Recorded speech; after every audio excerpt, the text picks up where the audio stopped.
This is a play called The Owl of Minerva. It's 2019, and I'm hooking up with the DJ after hot mass. Sitting on the edge of their bed, I'm listening to them explain the phenomenology of spirit to me while they wipe their makeup off. And I understand it all for a few moments of glittering comprehension. This fades by daybreak, washed away by booze, pills, and poppers, the perfect logic and poetry of their explanation completely excised from my memory. It's 2015, and my dad is getting some cash for a load of scrap metal on Anderson Creek Road. The guy operating the crusher is telling us about dating again after his common-law wife died of a brain aneurysm. You just gotta get back out there, you know? Standing there, awkward, I look off into the yard, past the arrangement of machinery and twisted metal and low-slung outbuildings, and onto the lawn of the adjoining ranch home. At the far end, there was a square flower bed filled with mulch, where a barn light rigged up on a utility pole emerged from the center. The four corners of the structure were occupied by 4 owls, the heavy plastic anti-bird kind they sell at the hardware store. As the sun went down, the light came on, bathing the owls below in a weird glow, their beady eyes glinting across the yard toward me.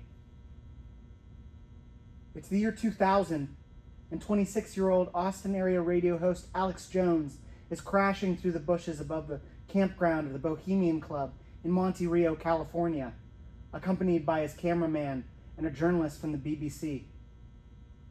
Later that evening, they surreptitiously filmed the blue-blooded fraternity's opening ceremony, the cremation of care, wherein an effigy representing the attendees' worldly cares is burned to initiate a week of summer fun. Walter Cronkite provides voiceover narration, played on tape over loudspeakers, which echo through the redwood grove. Despite the grainy quality of the resulting footage, it's Jones' contention that this is a literal or allegorical human sacrifice to the ancient Canaanite god Moloch. This all takes place before a 40-foot structure of steel-reinforced concrete, shaped to resemble a massive owl.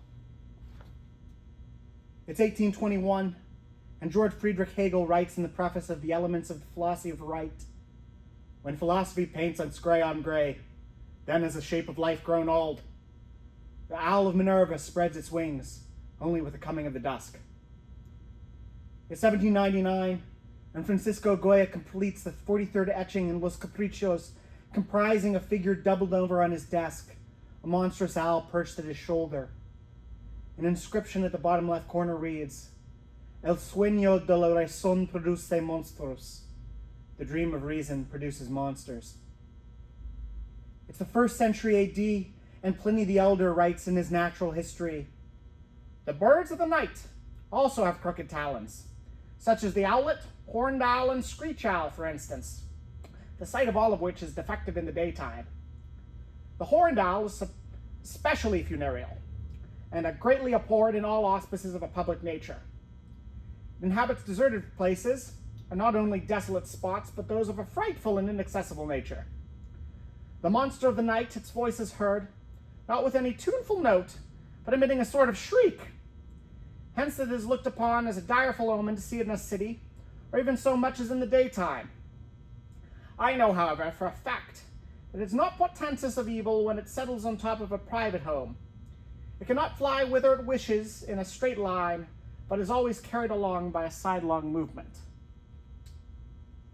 It's the 8th century BC. The prophet Isaiah proclaims in the judgment against the nations, "For the Lord has a day of vengeance, a year of retribution to uphold Zion's cause. From generation to generation it will lie desolate. No one will ever pass through it again. The desert owl and the screech owl will possess it. The great owl and the raven will nest there. God will stretch out over Edom, the measuring line of chaos and the plumb line of desolation.